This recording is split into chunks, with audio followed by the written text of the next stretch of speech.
I'm Johnny Rowland, your host of our shooting program, and welcome to today's show. We're so glad to have you. We think you're going to find some things entertaining as well as informative on today's program, and the judge has some things that he's going to tell us that will be extremely important.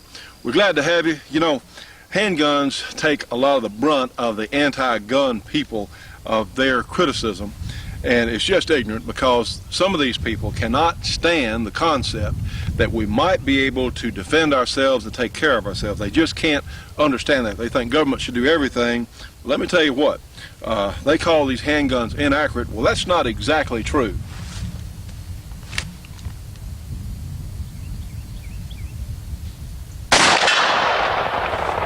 You know, it's amazing what can be done with these things.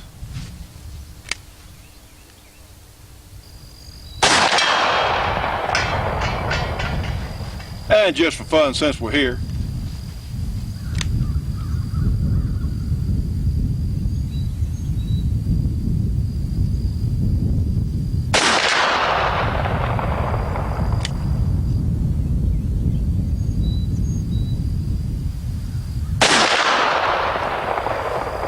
and let's see, since we're all out here, it's a nice afternoon, we're all having fun, got a target way over there with our old Ruger single action here. And I better take a rest for this one.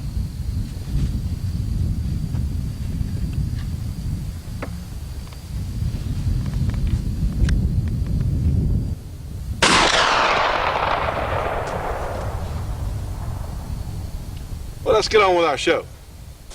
Well, friends, I tell you what, you'll notice we're in my shop today. This is my field office and loading room and research center out here on the farm. I tell you what, there's a reason we're inside. We're going to look at a handgun, but there's a storm going on outside, and I tell you what, the wind and the rain, and it's also cold. We had a real pretty day yesterday, but believe me, from the time we started taping today's program until now, we've had a severe weather situation move in on us. So anyway, we're going to look at what I think is a very important handgun today.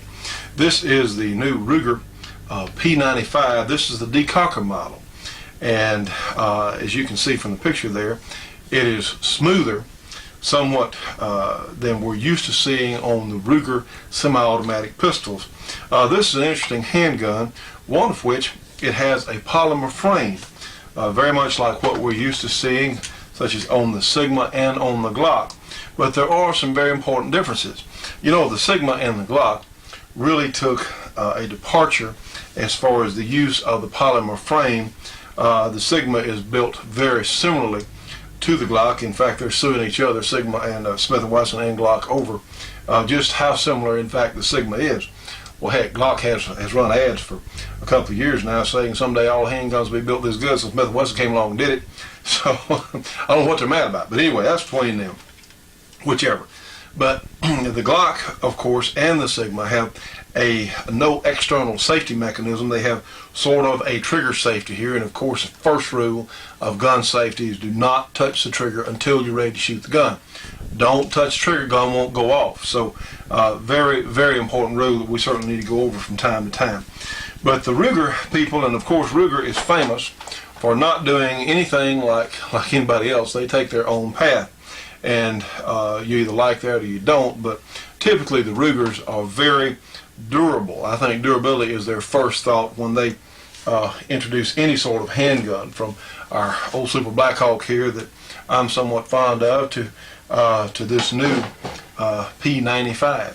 Now, there are several models of the Ruger semi-automatic, and this started with the P85, then they came with the P89, then a P90, 91, I think there's a 93 and 94, so in fact I really don't know all their numbers there. But what makes this gun so interesting is, you know, let's take down, in fact, this Sigma, and yes, we know it's empty.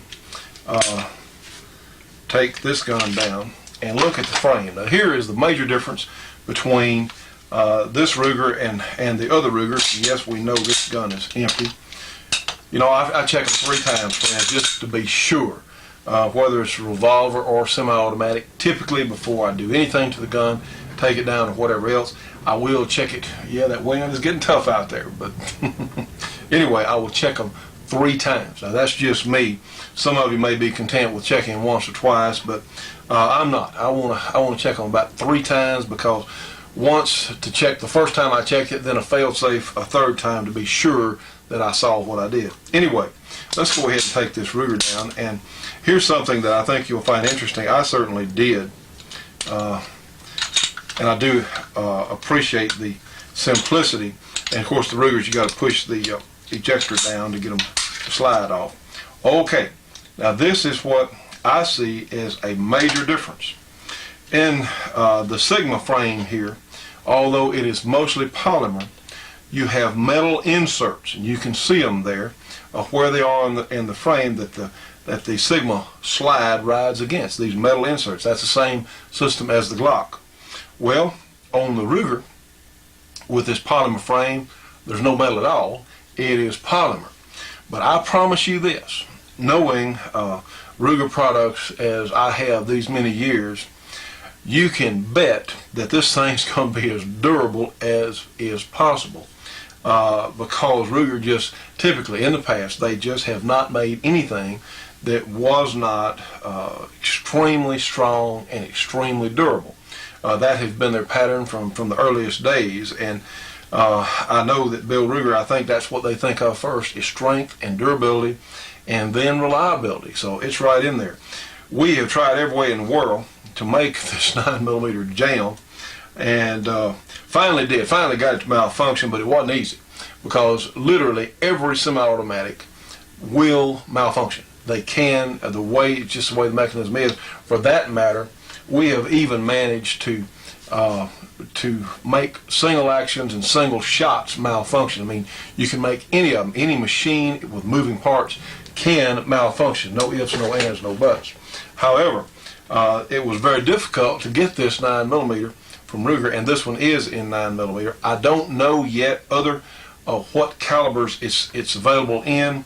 I'm sure there will be several different cocking arrangements, but I promise you this thing is going to work.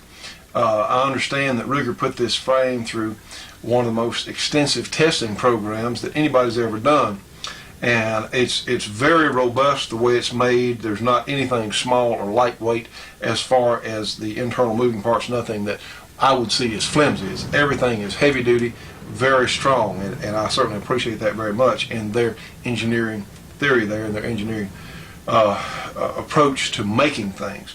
Well, this particular gun is a decock model, and to put it back together, you just simply put the slide back on the gun here, and put the slide stop pin. In fact, your slide stop pin, the way it's made, this is a linkless type gun, which is somewhat of a departure from their other semi-automatics, and this is a decock model. Now, when I say decock, I'm going to have to pull to take down the Ruger guns, you have to push the ejector down to get the slide off of it, and then you can insert an empty magazine like this to get back up, or you can reach down in there and do it. Now then, you don't want to get your finger caught between the back of the slide here and the barrel. Trust me, it would hurt.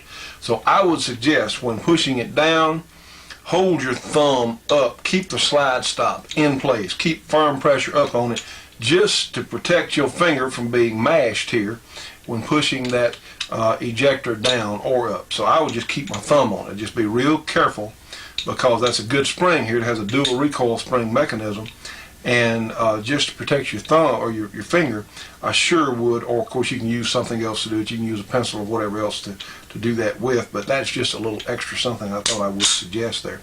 Anyway, it looks like the barrel is stainless steel. It has excellent 3-dot sights, and this is a Browning type action. When the slide retracts, the slide and the barrel come a short distance together, and then the barrel drops out of locking here. It locks in the ejection port. That's a somewhat of a modified Browning type system, but essentially on the Browning principle.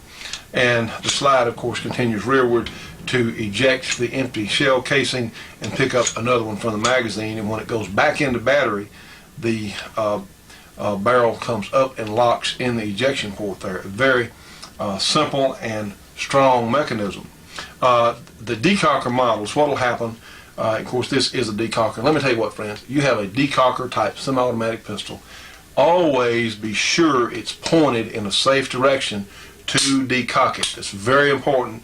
We just don't take chances.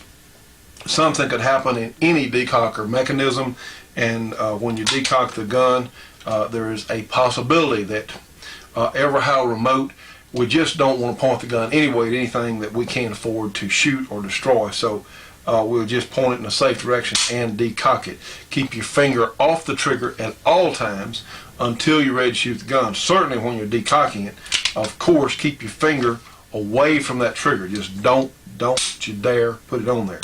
Anyway, these guns require a little bit more training, certainly, than do some of the other mechanisms. It's a real good system if you understand how it works. For the first shot, yes, we know this gun's empty. For the first shot, it is in double action, like so. Now then, when it fires, it's going to cock itself, eject the empty hull, pick up another fresh cartridge, and cock itself. And then your trigger mode changes into a single action mechanism here. So what we hear about police officers doing, about some of the folks that have these guns, and I've done it myself. One night I was out, had a stray dog or something, out fighting with my dogs, whatever else, and I took my gun out and shot a time or two to run the dog off. Well, I holstered my decocked gun, and then it dawned on me, wait a minute, that thing's cocked and it's in my holster. So these guns don't have grip safety. So you've got to, as a matter of course, when you start to put the gun up, you need to train yourself automatically. When you head back to that holster, decock it. Just hit it just automatically, whether it's cocked or not. That's a little practice that you can do. Anytime you put the gun down, back to the holster, anything about putting it up, hit that decocker.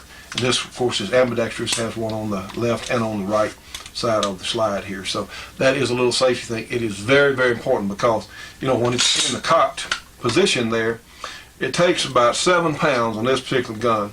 It actually feels lighter than that, but this one checks out 6.5, 7 pounds on our trigger scale here.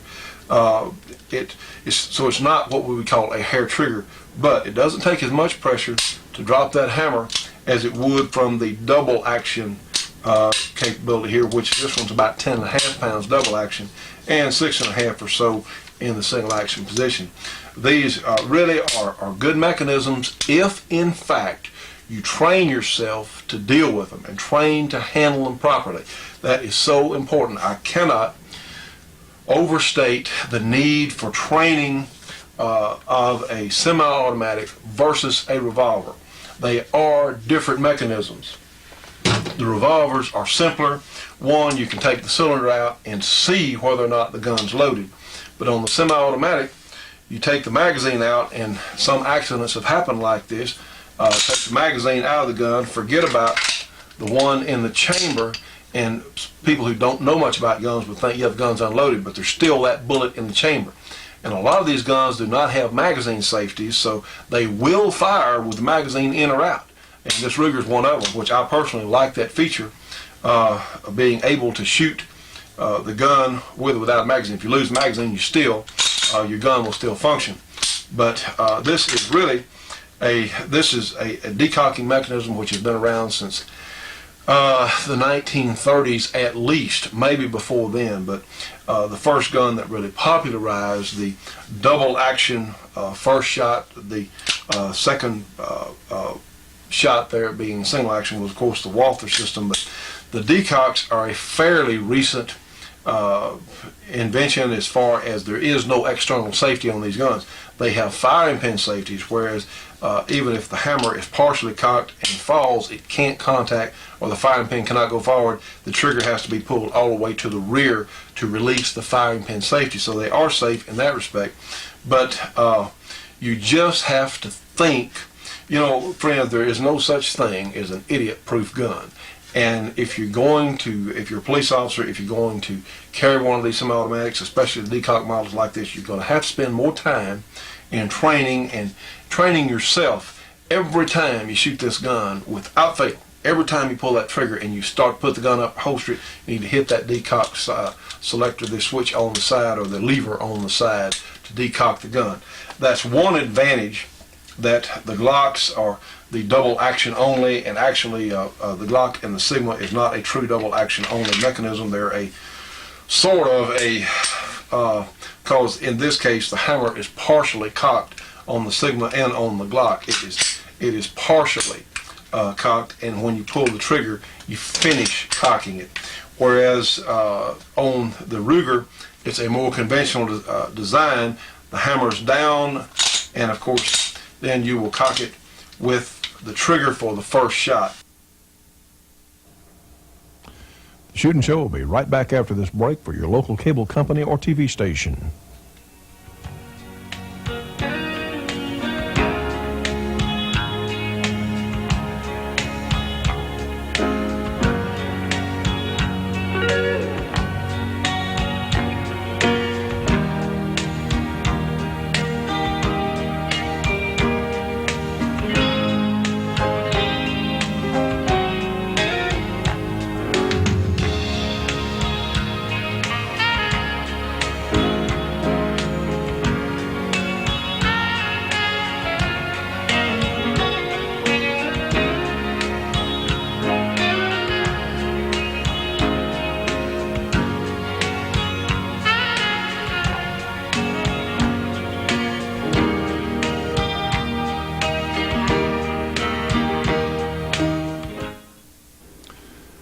You know, Carrie, I think it's as important for you ladies to know how to use these firearms as it is for us men. But you know, there's something else. We can have firearms for defense of our homes and certainly for sport, but we also need information. Yes, I agree. I think the New American Magazine is the best source of information available in this country. Well, I would certainly agree. The New American Magazine is the truth and nothing but the truth. And friends, if you would like to know what is really going on in this country and around the world, if you want, in fact, the truth, well, you need to get the New American Magazine. So here's how to do it. You can get the New American by calling 1-800-727-TRUE, and those numbers, of course, are 1-800-727-8783. The New American, $22 for a 6-month subscription. It comes twice a month. Now, friends, with your new Shootin' Show subscription, they will also send you a free copy of what the United Nations is bringing to all of us. So this is very important. Subscribe today. You know, friends, in times like these, which indeed are strange times, we certainly need our firearms, but we also need the information about what's really going on. Order today. Ruger does make, on some of their guns, a conventional double-action safety mechanism where you have to push the safety off to get the gun to fire. They also make a double action only. And I saw recently where Dick Metcalf doesn't like the term double action, but in this case, double action means cock the hammer and release it on the semi-automatics, double action only.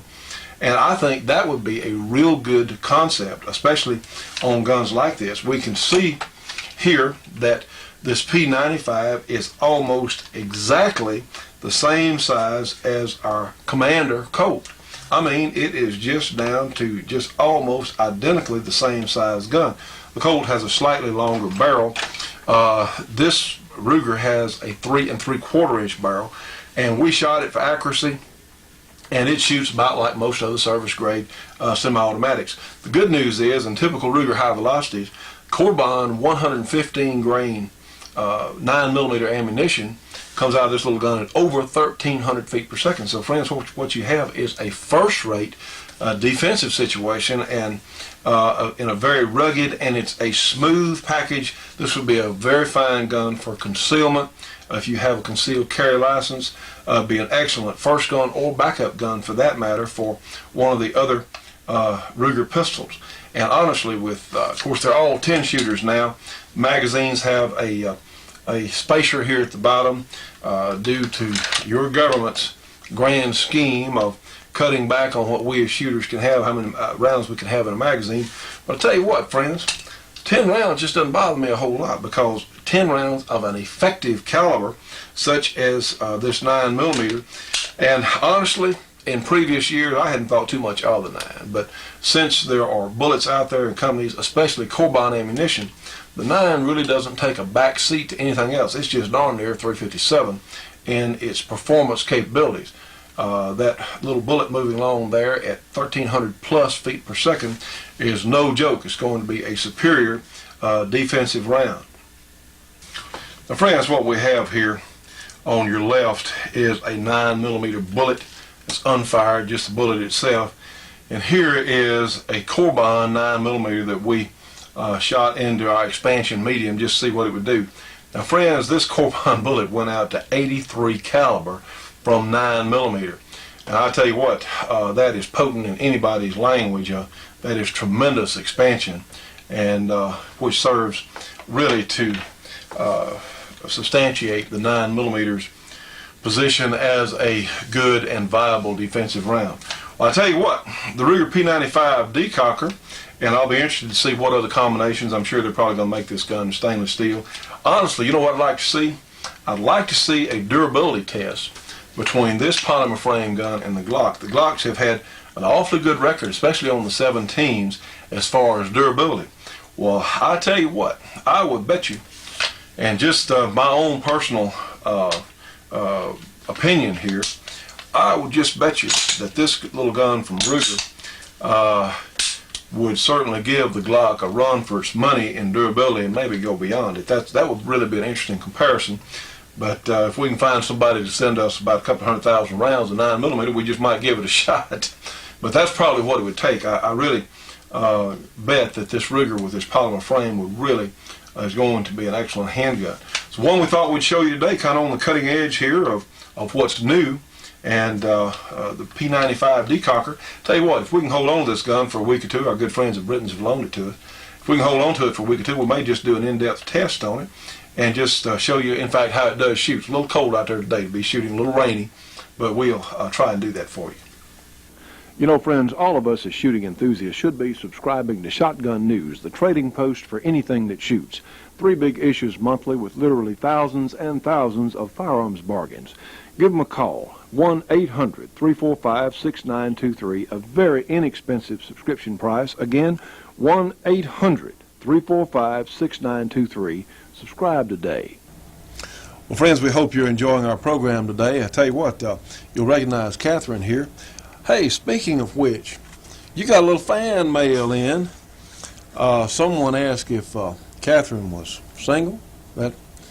Well, we're happy to report that, well, I don't know if we're happy or not, that she is in fact single, and she does accept fan mail through our program here. Is that okay? That's fine.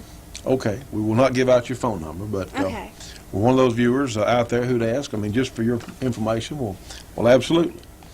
Well, friends, the judge went to the dentist today. In fact, and when I started the program, I said, well, the judge is going to have some great things to say. Well, what he told me today, when it came time to shoot the piece this afternoon, he said his mouth was all swollen up because he had to go to the dentist, and he couldn't talk very well, so we'll see him next week. However, he did ask me to pass on that the anti-terrorism bill, which really amounts to a terrorism bill on the rights of the American public or the American people, has passed through the House. We're really concerned about that. Some of the worst things, I believe Representative Barr had a couple of things that deleted some of the worst parts of it, but it is still not a good bill. We would ask that you would contact your senator and your representative and ask them to please vote against the anti-terrorism bill. You know, Kat, it's already against the law to blow up buildings. It's already against the law to do that. And Chucky Schumer from New York has a piece, they want to outlaw lasers on firearms, which to me that wouldn't be a tremendous loss. Anyway, I'm not a great fan of lasers, but they're trying to do anything they can. And I say they, the anti-gun liberals, and I guess that's the nicest way I could put it this afternoon. They want to do anything they possibly can to take any sort of gun right, anything related to guns, if they can pass a law or put more restrictions on us as gun owners. And you know, it's ridiculous. Using a laser in the commission of a crime, I just don't believe. Maybe that's happened, but I really don't believe that. I think that's mostly hogwash that they cooked up, just something else to try and hinder us with. But we would ask that you contact your senator, because the bill's gone back to the Senate now. They're going to try and work out some kind of compromise. The NRA seems to think that the bill's okay, but Gun Owners of America does not think it's all right, and it'll put more restrictions on us as private citizens, and that's something we don't need. We don't need more government. We've already got way more government than we pay for. We pay for a lot of it, but we just got too much. Ma'am, let me mention something here. What are you holding? What is this? I'm holding a squirrel target, A squirrel target, a deer a target, deer target, and a bear target. a bear, and sort of semi-live side. Well, we want to thank the good folks at Boresight Targets, and they're in New Washington, Ohio, for sending us these targets. They have a number of things that they make in the squirrel, and they have rabbits and turkeys and other things. A badger, I believe, that they make, and these are very nicely made cardboard targets. And let's see that squirrel, if I could, please, ma'am. They have a little target here, which would be most probably the ideal place if you're hunting these little animals, or the big animals for that matter. The ideal place for a one-shot kill on these animals, which really a neat thing. You can sight your gun in with these, and the good news about cardboard, you can shoot them and then put some tape over it, and they're good as new. So they can be used over and over. And most of us really don't know. The average person probably is not going to know where the ideal spot to, if you're deer hunting, to shoot the deer. And this gives you a pretty good idea of just where to go with that shot. Boresight targets, and get your pencil and piece of paper. Most of you know when our show comes on, get a pencil and piece of paper, because we're going to have numbers where you'll need to write down. No, I'm not going to give your phone number out. It's okay. But anyway, their number, Boresight Targets, is area 419-492-2284. Again, area 419-492-2284. And these are very inexpensive, and they're so well done. I mean, this, the quality of their work, they have a gigantic cutter, I guess, and they cut these things out, and this is really a neat idea. Friends, it's rare in any field of manufacture that one particular company has a clear-cut advantage over the others. Well, in this case, it's Corbin Ammunition, Corbin Bullet Company, because they make the best handgun, long gun, and even some specialty caliber ammunition that's been real hard to get in the past. If you really want your handgun or rifle to perform at their absolute best, you need to find some Corbin ammunition. For information on where you can get Corbin, information on their product line, call them. Corbin Bullet Company, 1-800-626-7266. Again, give them a call. It's a free call, 1-800-626-7266. Trust me on this one. Corbin is the best there is. The Shootin' Show will be right back after this break for your local cable company or TV station.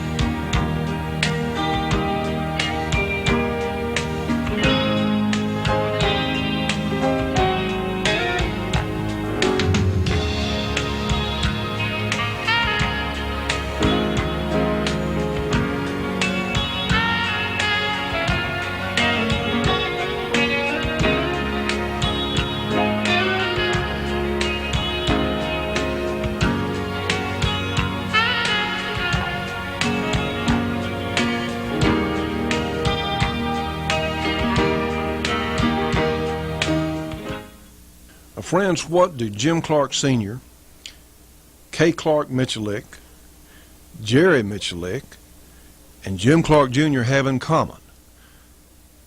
You can find them all at Clark Custom Guns in Princeton, Louisiana, one of the finest custom gun shops in the entire country.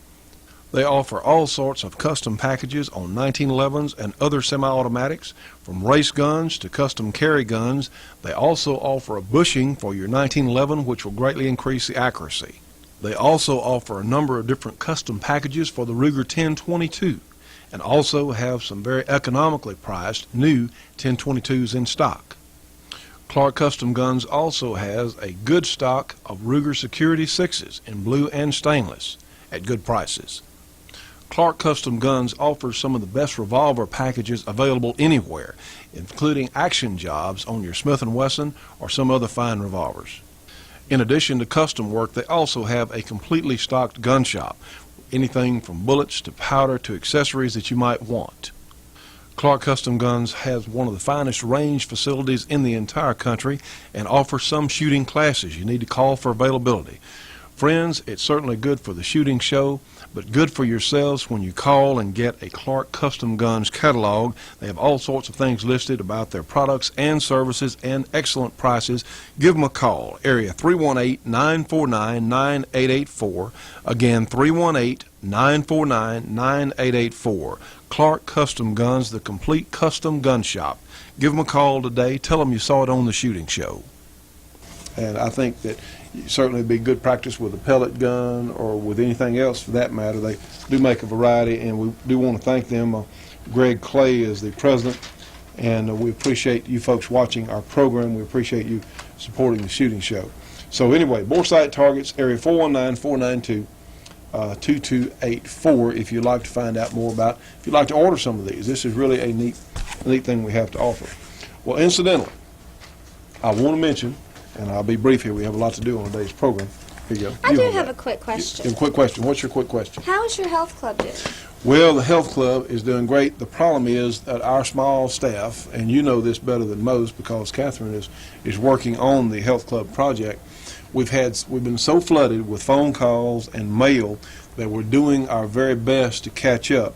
In fact, the folks that have called in should be getting something from the time we're taping this on Monday. I guess they should be getting something in a few days about our health club, some of the products that we have available. And we're constantly researching. We're trying to include new and different things and better things. Friends, let me tell you what, we have the greatest supplement program that I have ever seen. And, of course, we're always trying to upgrade that, but this we have some things that are available that absolutely have changed my life, have given me a lot more hours in the day to work, just a lot of neat things. And besides that, even, I've got a good bit of gray hair. See, I've even got some color coming back in my hair in places. I having to work on that a little bit. It's a little amusing because some of us are premature gray. I'm only 46. I shouldn't have all that much gray, right? But they are wonderful products, and we wish you would give us a call. We're getting our communications out as quickly as possible on the health club products, and bear with us. Our staff is small, but you folks are doing a good job, aren't you? Really working. We're trying.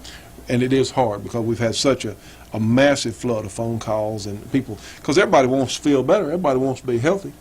And, you can take just yours truly here from, say, a year ago or so, the difference it's made in the way certainly I feel, and of course, I've lost quite a bit of weight in with it. Still working on that. Still working on the weight thing, but I'm getting there. But anyway, we do have some great things following on the program today, and we just wanted to mention to you, we'll look forward to seeing the judge back next week. Please contact your senator and your representative about this anti-terrorism bill. One other thing that he mentioned to me on the phone a while ago, we understand that there's been a directive at some of the military bases. The one that was brought up was Fort Hood, but some of the military commanders are asking they're telling the military people to register all the firearms they personally own with them on. I don't understand why. What difference does it make but it's just a step at gradual encroachment on the rights of us as citizens. It almost seems like everything's leading towards the book 1984. It really does. It really does, where you have a know-all, see-all. Big brother. Big brother. You're exactly right. And, Catherine, you're a younger person, but I know you and some of your friends are certainly concerned about this like the rest of us. And, friends, it's coming. I mean, they literally intend, before you can have complete government domination, before you can have the one world, new world order, before you can have a police state, guess what? You have to take away these firearms from the citizens. And, friends, this has been done before. Aaron Zellman with the Jews for the Preservation of Firearms Ownership sent us the book where a lot of the 1968, going back in time now, Gun Control Act was taken from the Nazi plan of takeover. Yeah, this comes from the Nazi system, and it worked for them. back in the 30s used in Germany. And, you know, the German people were a very fine people that they allowed this to happen to them. And then when the Jews and other people in Germany that were being oppressed, when they needed to fight back, well, guess what? They didn't have any guns to do it with. Now, friends, if you think we're living in a civilized world, well, you better check the scene of some of these big cities. And a terrible thing happened in Scotland this past week with that man went in that kindergarten or that school, and it's unthinkable what he did. But, you know, Scotland, Great Britain, they have very oppressive gun laws. And look what happened. I mean, this is still, you can't protect everyone from everything. I mean, there's still going to be a terrorist out there. Way. There's no possible way. And if we get the oppressive gun laws that Charles Schumer, Janet Reno, some of these other people, Bill and Hillary want, friends, I tell you what, it's not going to decrease crime. It's going to make those of us out there, the average citizen, much more fearful. All the guns used in crime are bought on these little back streets for lot like of them are. $50. Well, and sometimes even That are less. stolen. That's true. The problem is nobody's watching the kids. The problem we have with young people taking guns to school, you know who's to blame there? The parents. The parents. And our government has made it, in some of the minority groups, has made parenting almost impossible. Some of these welfare programs, a lot of things that go on that work completely against the family. That's a problem, friends. Our problem in this country comes to the direct breakdown of our family, and this is something that has got to be turned around. Our friend Pat Buchanan, he said that dozens and dozens of times. Alan Keyes said the main problem is the breakdown of the family, and that's where it's at. If we don't do something to turn this thing around, and that's why we're on the air, to tell you what can be done, what we have to do. Well, friends, I tell you what, we're not going to have a country left. We're not going to have a civilization left if we don't do something to turn this mess around. We're very concerned about what's happening between China and Taiwan. Who knows what Clinton's going to do? You know, who knows? We really don't know. That is a very disturbing situation over there. I hope we don't get wrapped up in something that might be a disaster for all of us, but we certainly hope for the best on that. Anyway, well, stay tuned, friends. You know, we have a lot of ground to cover, and your staff here, and we are your staff of the shooting show. Hey, we're working for you, and we're going to do everything we can to bring as much to light as we can. That's what we're about, huh? That's right. And now here's our good friend Art Alphin, former instructor at West Point. And he, of course, now has the great A-Square Company. I know you're going to enjoy this piece.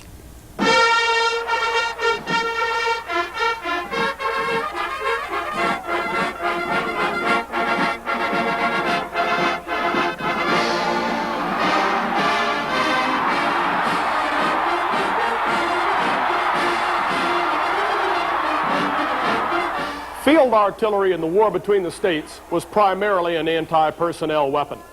The most popular field artillery piece on both sides during the war was the 12-pound Napoleon.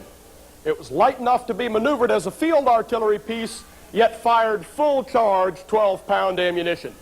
This ammunition consisted of 4 major types of projectiles. Solid or round shot was a solid iron ball. Like all other projectiles, it was attached to a wooden sabot by metal bands. The sabot improved the accuracy and served double duty by having a woolen powder bag attached to it. This meant that when loading, the powder charge, sabot, and projectile were all one piece and could be loaded with one stroke. Shell was a hollow iron ball filled with black powder and using a Borman or similar type of fuse. The fuse was a wooden plug containing a powder train in a groove. The cover was a scale graduated in seconds. The gunner estimated the range and consequent time of flight to the target and called out the number. The fuse cutter cut a hole in the fuse cover at the appropriate mark. Hopefully, the powder gases escaping past the projectile would ignite the fuse, which would burn for the required number of seconds before causing the projectile to explode. This was a very iffy thing. Problems with fuses, range estimation, and variations in muzzle velocity made it near impossible to get the projectile to explode in the right place. Spherical case was the same as shell, except that the hollow area in the shell contained a very small burster charge and a number of separate iron balls. Grape or canister shot was used on infantry at less than 400 yards. This collection of small iron balls converted the Napoleon into a giant shotgun. When the infantry closed to within 180 yards, one powder charge could be loaded with 2 containers of canister, thereby doubling the number of projectiles to 24 pounds. Explosive shell and spherical case had little bursting power and were unreliable. The preferred rounds were solid shot and canister. We will demonstrate how to load using this 6-pounder, which has been re-rifled on the James principle. After the shot, the number 3 closed off the touch hole or vent with a padded leather glove called a thumb stall. Number 1 dipped the sponge end of his rammer into a water bucket and swabbed the bore in order to extinguish any sparks remaining from the previous shot.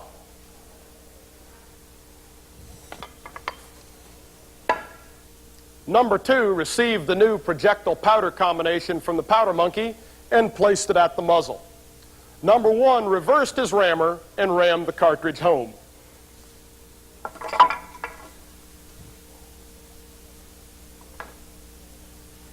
Number 3 then removed the thumb stall from the vent and, using a vent prick, cut open the cartridge in the bore. Number 4 placed the friction primer in the vent and took the slack out of the lanyard. At any time during this process, the gunner aimed the weapon. For elevation changes, he used the hand screw mounted underneath the breech, while deflection changes were made by physically moving the trail left and right. Upon command, number 4 would give a final pull on the lanyard. The friction primer acted like a giant kitchen match and set off the propelling charge.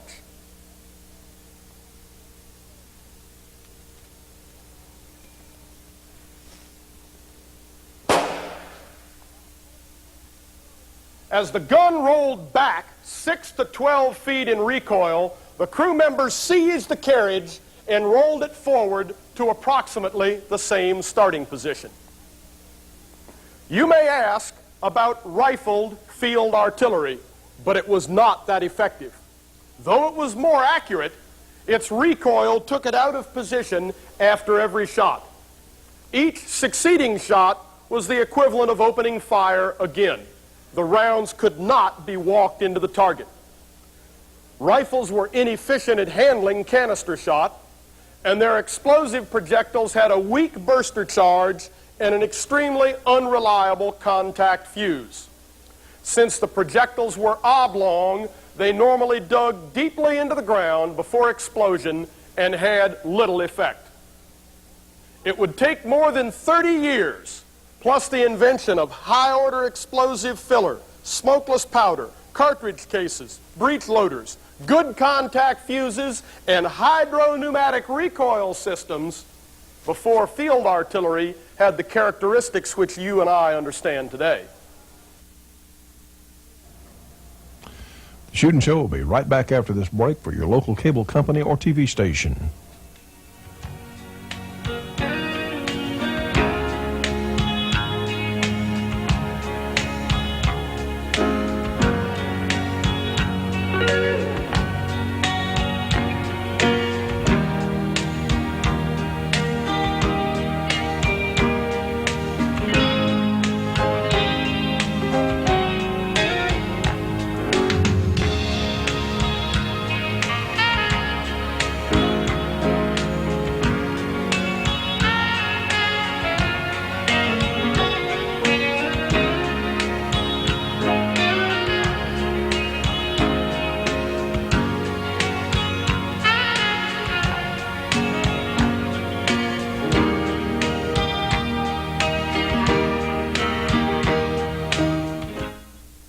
friends, you can see our lovely and talented assistant here, Catherine, is holding a Mossberg Model 590.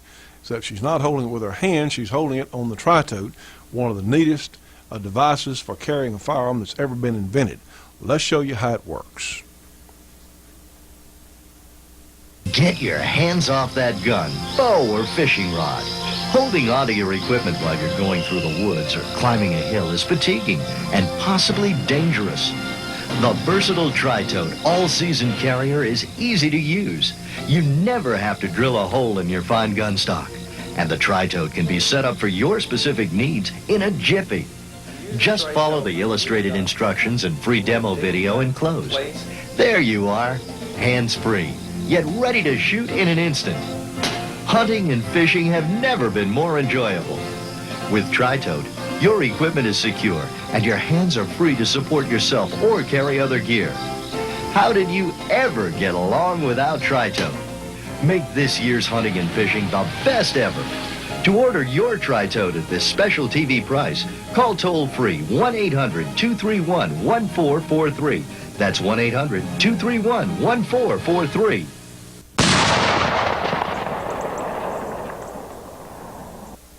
We will watch a genuine 12-pound Napoleon being fired with solid shot and canister shot against formations of silhouette targets.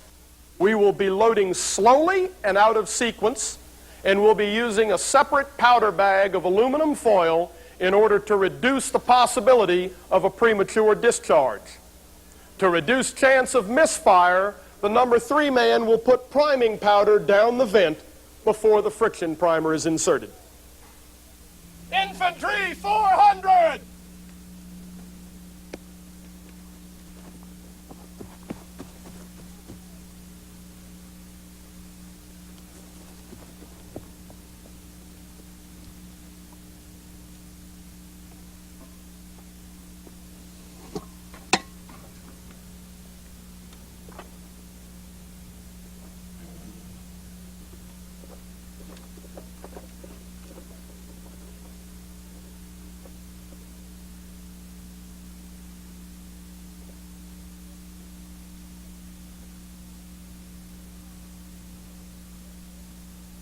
Prime!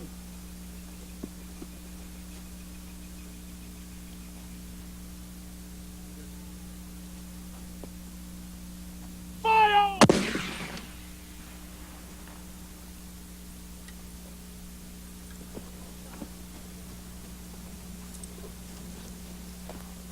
Dean, vent.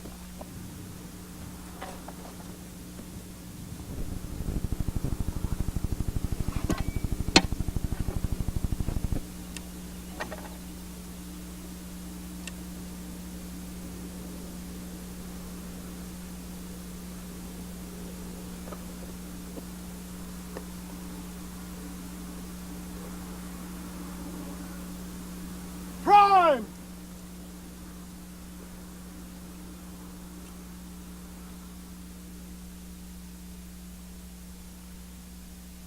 Fire!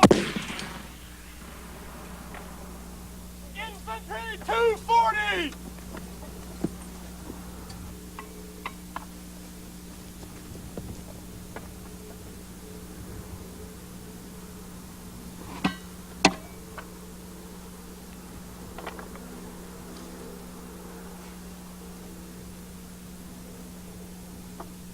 Too much.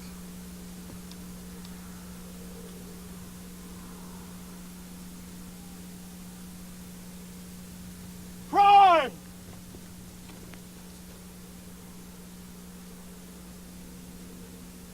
Fire!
I am sure you expected the canister shot to be impressive, but the round shot was surprising.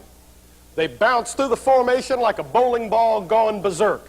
Every strike upon the ground and every impact with a target created secondary projectiles which traveled through the target area at odd angles.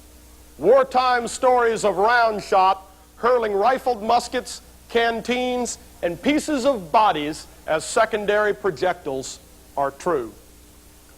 One can only imagine what it must have looked like when a battery of 6 of these were on line firing at maximum rate. During the war, maximum rate for these weapons was 4 rounds per minute. This is faster than we were firing, since we put a premium on safety and intentionally went slowly.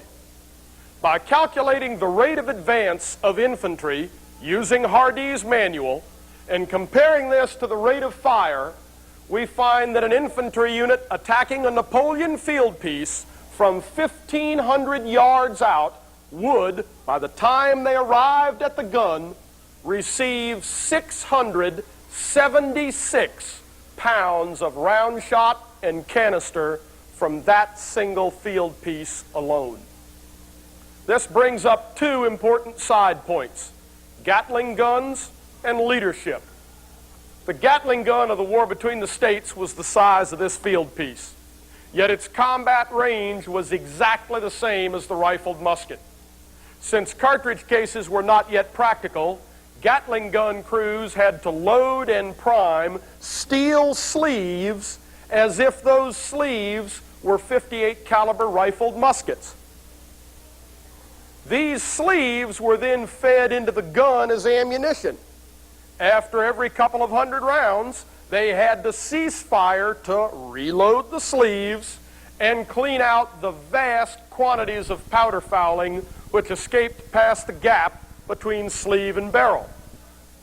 No one in his right mind would pick a Gatling gun over any smoothbore field piece. With Napoleon's belching death, why did men go forward? They were led from the front. During the war between the states, over 160 general officers from both sides were killed. All but 1 or 2 were killed leading their men in battle from the front. This is far in excess of all general officer casualties of the United States in all other wars combined. Despite the death and destruction, soldiers of both sides went forward to their job. At the Battle of Newmarket, for example, the Corps of Cadets from the Virginia Military Institute went on line near the Bushong House and charged. They crossed this field from the Bushong House to where you are standing, approximately 600 yards, and the location of a federal battery. They not only seized the battery, they actually broke the Union line asunder, putting it to flight. The price they paid for moving across that short space of ground, some of which was dead space in which they were protected from fire, was 10 dead and 45 wounded out of 222 total engaged. I have some recovered targets. These shot with canister shot.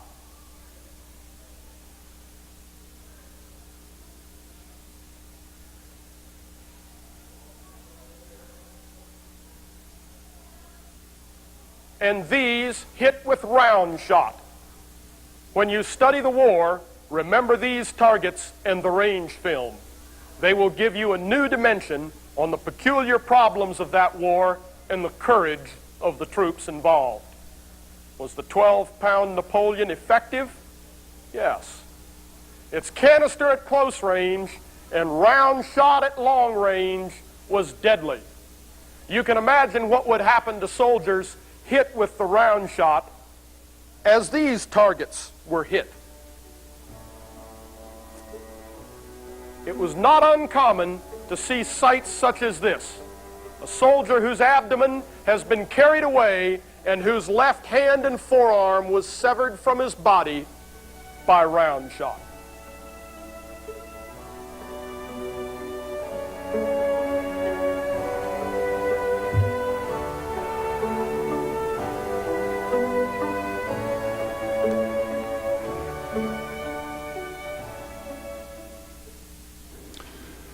You know, Carrie, I think it's as important for you ladies to know how to use these firearms as it is for us men. But you know, there's something else. We can have firearms for defense of our homes and certainly for sport, but we also need information. Yes, I agree. I think the New American Magazine is the best source of information available in this country. Well, I would certainly agree. The New American Magazine is the truth and nothing but the truth. And friends, if you would like to know what is really going on in this country and around the world, if you want, in fact, the truth, well, you need to get the New American Magazine. So here's how to do it. You can get the New American by calling 1-800-727-TRUE-TRUE. And those numbers, of course, are 1-800-727-8783. The New American, $22 for a 6-month subscription. It comes twice a month. Now, friends, with your new Shootin' Show subscription, they will also send you a free copy of what the United Nations is bringing to all of us. So this is very important. Subscribe today. You know, friends, in times like these, which indeed are strange times, we certainly need our firearms, but we also need the information about what's really going on. Order today. Now, friends, what do Jim Clark Sr., K. Clark Michalik, Jerry Michalik, and Jim Clark Jr. have in common? You can find them all at Clark Custom Guns in Princeton, Louisiana, one of the finest custom gun shops in the entire country. They offer all sorts of custom packages on 1911s and other semi-automatics, from race guns to custom carry guns. They also offer a bushing for your 1911, which will greatly increase the accuracy. They also offer a number of different custom packages for the Ruger 1022, and also have some very economically priced new 1022s in stock. Clark Custom Guns also has a good stock of Ruger Security 6s in blue and stainless at good prices. Clark Custom Guns offers some of the best revolver packages available anywhere, including action jobs on your Smith & Wesson or some other fine revolvers. In addition to custom work, they also have a completely stocked gun shop, anything from bullets to powder to accessories that you might want. Clark Custom Guns has one of the finest range facilities in the entire country and offers some shooting classes. You need to call for availability. Friends, it's certainly good for the shooting show, but good for yourselves when you call and get a Clark Custom Guns catalog. They have all sorts of things listed about their products and services and excellent prices. Give them a call. Area 318-949-9884. Again, 318-949-9884. Clark Custom Guns, the complete custom gun shop. Give them a call today. Tell them you saw it on the shooting show.